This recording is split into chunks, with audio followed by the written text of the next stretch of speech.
Here we are then for the Belgian Grand Prix in Spa for the Aston Martin Road to Glory. This one is going to be a pretty big one because we are coming off a couple of bad races, which I won't lie, have been pretty poor. I'll leave a link to the last one, guys, in the top right. Hungry, go see what happened. But guys, I have a challenge for you here today. So if we hit, and I'm going to challenge you here to hit 1,000 likes on this episode, which I normally get about 10k views in 24 hours. I'll drop another episode tomorrow. So if you hit that target, another episode, guys, will be here tomorrow of this series. So there's your challenge for today's episode, and that also goes a long way to help me out personally. So yeah, for this one, we're going to go ahead and purchase an upgrade. Now, I actually looked at the calendar. I'm going to try to rush this before Spa and see if we get lucky. In the meantime, we will go through the season break, and when we come back, we'll have our answer, and unfortunately, it failed. So I'm actually going to circle back around to this later on. I'm going to actually take a bit of a different approach, and I'm going to purchase another upgrade for the chassis instead, and we'll basically get that Era 1 after this episode, which should still be on the car for Japan, possibly Monza if we're lucky, once this weekend has come and gone. And yeah, we'll try and get as many upgrades in the car as possible. But now we're going to focus on the weekend. So rain forecast for the start of the race by the looks of it, so we could be starting on INTERS, but we'll see what happens exactly when that comes around. And also, because this is a power circuit, we're going to go ahead and also pretty much put on the brand new components that we have left that we haven't used yet. So now officially we are penalty eligible, or eligible for extra engine parts, as we have used up our entire allocation. So for those of you that want me to take penalties for poor qualifying in good places, now we can do that. So yeah, anyway, we're going to jump into qualifying and practice more like, and we're going to get through the practice programs. And to be fair, the pace looked very good. This looks like it could be a weekend where we might actually have a bit of pace and we can bounce back. I had to use very little battery or resources, and the car just seemed pretty quick naturally around here. The field spread is very, very tight. Tyre wear is a bit higher than usual, so we'll adjust that for the race in terms of tyre pressures.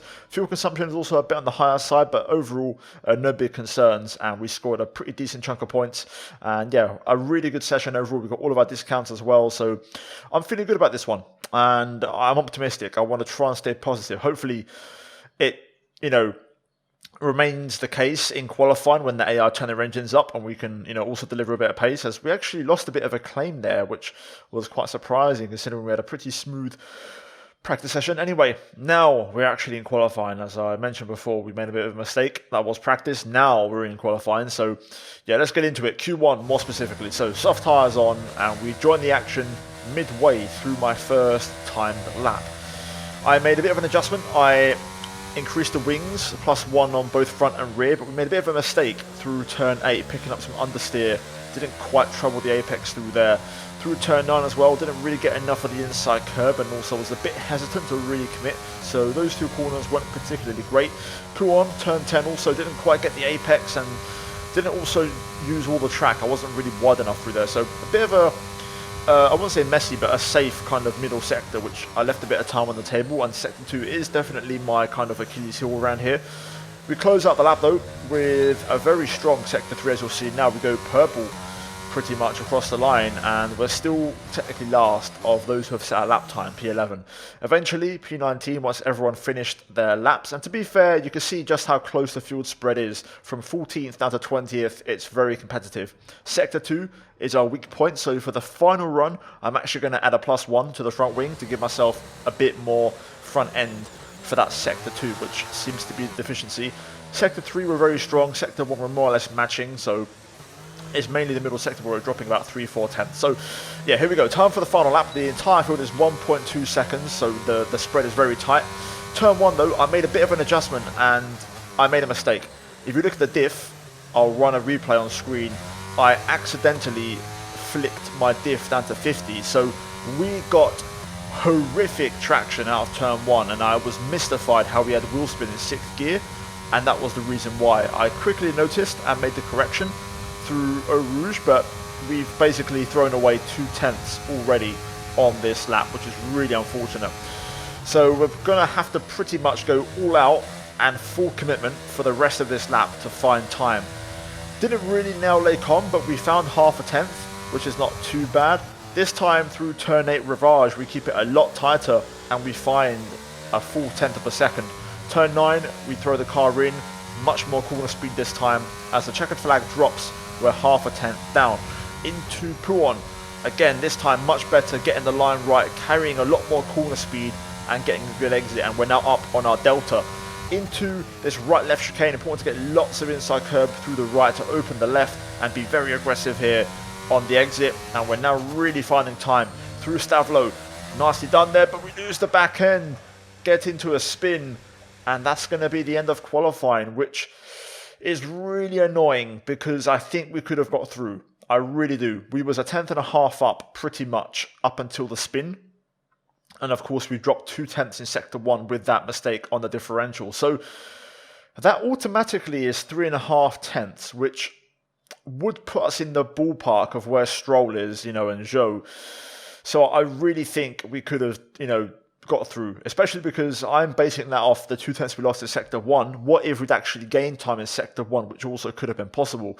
I think there was a bit of time through Lake On as well, which we didn't really fully maximise, but I think looking at that pace, we could have got P15, 100%. Instead, we're starting last, which is a real shame. So, we'll start the race with the engine that we've just taken, of course, which is brand new, and we'll give it a shot. And then from this point on, of course, we'll consider taking penalties for engine components moving forward. But yeah, of course, the race, we've got a bit of rain forecast for the start, so that could affect things to throw a spanner in the works. So let's see what we can do strategy-wise, and we'll see what forecast we get. Either way, guys, we're going to try and fight back. I think we've got pace here. I think we're in the mix. So let's get into it, and let's try and turn this one around.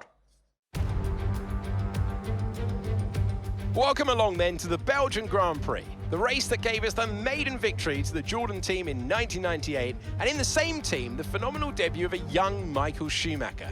There's always something special just around one of the many corners of this fan favourite circuit. Spa-Francorchamps then is a 4.35 mile tour of the Ardennes countryside with 9 rights and 10 lefts, giving us the grand total of 19 corners. Average lap speeds in the dry can reach about 145 miles per hour, but without a significant improvement in the conditions, we are not going to be seeing anything like that today. Before we begin, let's take a quick look at the grid lineup for today's race. Fantastic effort from Charles Leclerc yesterday, and it's put him on pole. Sergio Perez lines up alongside. As we continue through the rest of the grid today, we have Sainz, Norris, Max Verstappen, and Hamilton, Russell, Ocon, Ricciardo, and Pierre Gasly, Magnussen, Mick Schumacher, Alex Albon, and Zhou, Stroll, Bottas, Sebastian Vettel, and Yuki Tsunoda, Martinez, and Nicholas Latifi. It's almost time for those 5 red lights to go out then. Let's see who can prevail today. Joining us today to oversee all the thrills and spills is Anthony Davidson. Ant, great to see you. How are you feeling about the race today, and how are the circuit conditions from what you've seen? Well, it's looking a bit cold out there, if I'm honest. These tyres have quite a narrow operating window in terms of the temperatures they need to extract the best grip. So with a cold track surface, it's going to be harder to keep those temperatures up, which will lead to lower grip and maybe more mistakes. Here we are then for the race, and we have some very interesting weather conditions. So we're starting on the intermediates. However, the forecast has no rain at all. So we could be on dries very quickly. The rain is falling. I can hear it falling through my headset. So there is still some rain in the air, but it could be finishing very quickly. So we'll be on the dry tyre pretty much ASAP. With that in mind, I'm looking to possibly go intermediate straight to the hard and go to the end if we can make it work. But that would be a bit of a stretch. I'm debating possibly gambling with a bit of higher tyre pressures for that reason, but I think I'm going to just play it safe. I think we should be able to still make it work. Fuel-wise, I don't really know what to run. I can't load my kind of preset strategy from practice because it was in the dry and it's a wet race. But the real key thing here, like I said, is pressures, and I'll keep the wings the same, but in practice, I ran +2, +4. I'm on +3, +5. I'm debating maybe +4, +6, but that might be pushing the boat. But if we were to use a hard tyre, that could work. I think I'm going to give it a go. Why not? We've had a couple of bad races. Let's roll the dice and see if we get lucky. So, yeah, we'll start on the intermediate and we'll be onto the hard tyre pretty swiftly, I think. So let's get into it. Leave a prediction down below. Can we finally bounce back, get back in the points? It seems like the pace is better this weekend. The grid and the field spread's really tight, so it should be a fun one. We anticipate an end to this rain in around 5 minutes. INTERS seem to be the fastest tyre for now. Okay, so we'll get a little bit of wet running, which is fine. That's okay. That will definitely make a switch to the hard tyre feasible for the one stop. Right, let's get to it then. I'll take that. Hopefully, a decent first lap. That would be the ideal scenario.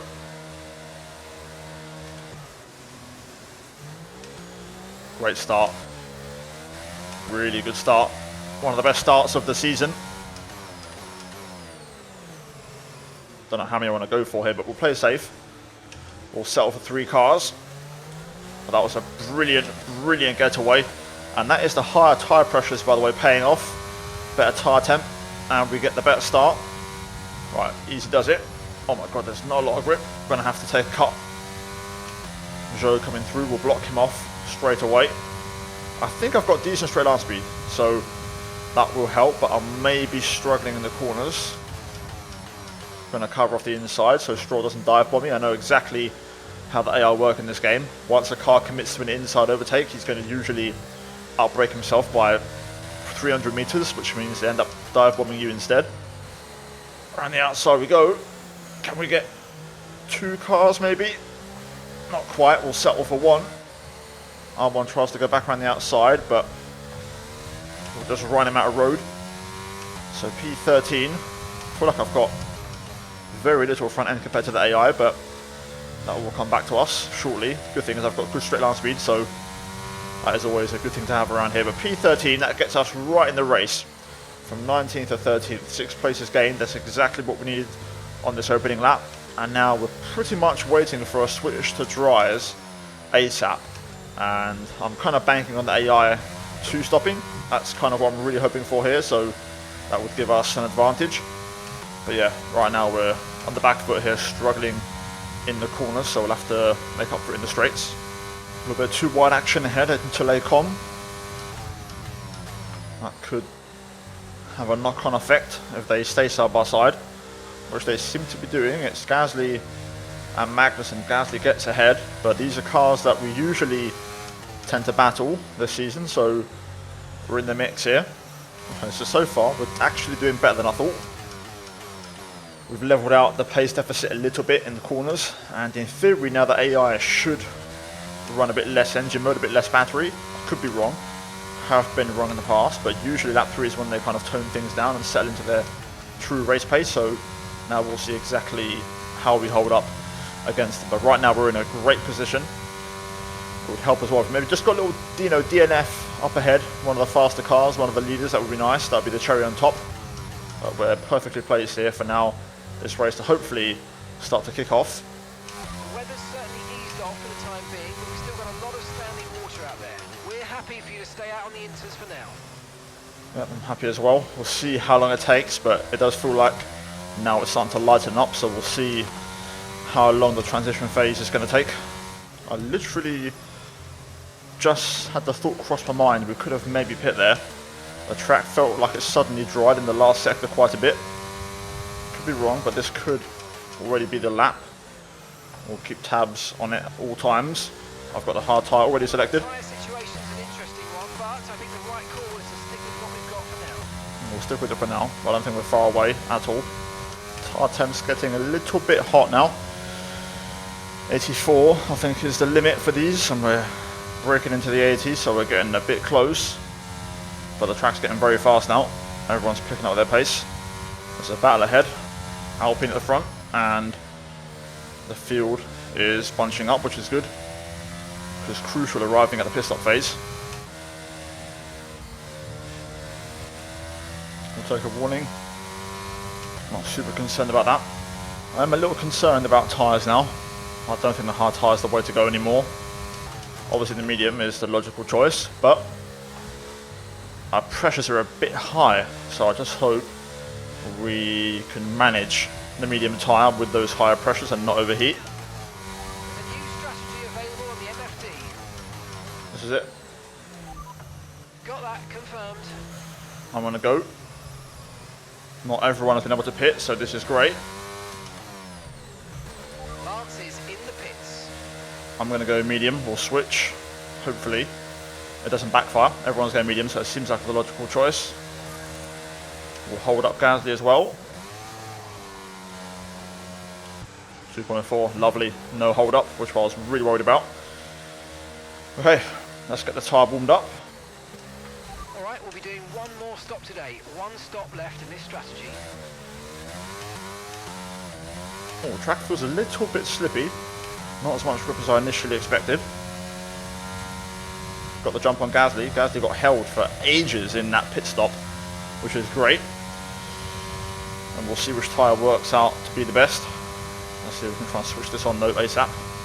Okay, tyres are now warmed up. Track isn't fully there yet. DRS has not been enabled yet, but we've been caught up by Pierre and Zhou.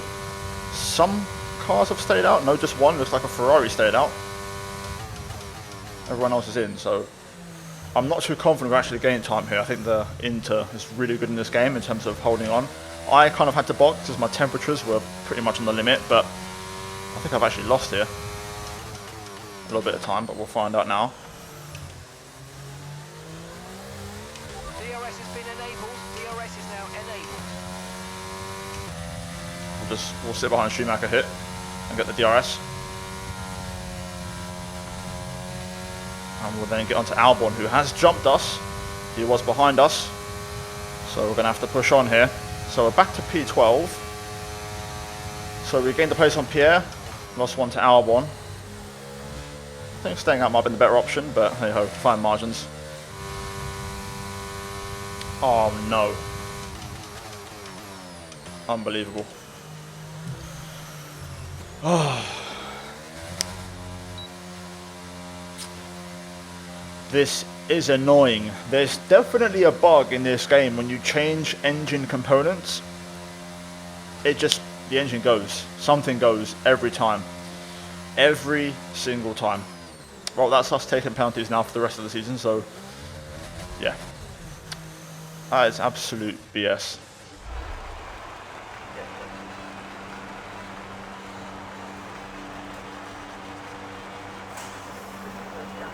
Difficult race then on one of the all-time classic circuits, but they've persevered to take the win here today.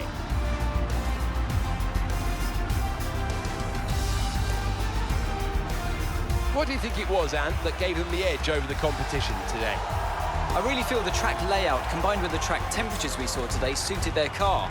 These cars come alive when the tyres are just at the right temperature, and the driver did a great job managing that as well.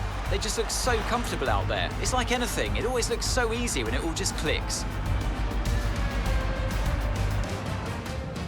Looking at the podium, you can see that red suit, familiar to fans across the globe. A world-class win for a world-class team. Ferrari, do it again.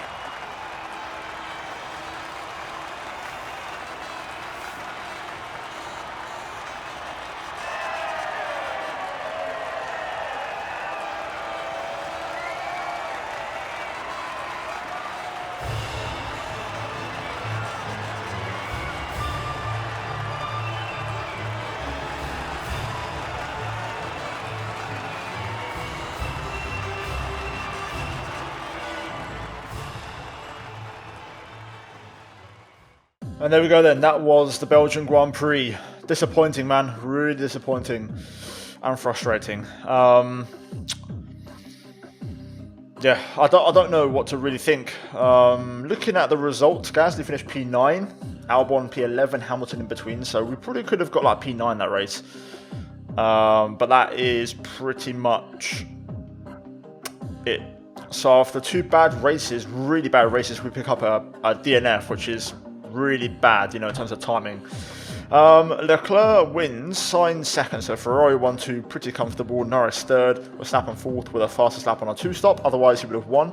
Ocon P5 for Alpine, that's bad news for us. Ricciardo P6, Perez P7, and then of course Magnussen, Gasly in the points, which is also bad news, and Hamilton P10. So yeah, Stroll P14, and we were the only retirement, along with George, who actually retired at the end there. So standings wise, down to 10th, Ocon overtakes us by a point. Besides that, no big change really. We're still pretty comfortably ahead of the rest of the pack, so we're holding down that top 10 spot right now. Constructors wise, Alpine now have a bit of a gap, 16 points ahead, and that's really not ideal. Obviously we have upgrades on the way to remedy that, but for now we've got back-to-back races coming up in Zandvoort and Monza, so we'll try and do the best we can. But yeah guys, it's going to be a tough few episodes, tough few races, but we'll try and bounce back in the next one. So yeah guys, leave a like on this video, subscribe for more. As always, a big shout out to the members, and we'll try and fight back, of course, in Zandvoort. Finally, check out the 2 videos on screen if you haven't seen them already, and I'll see all of you in the next one. Until then, guys, take care, and that's goodbye from me.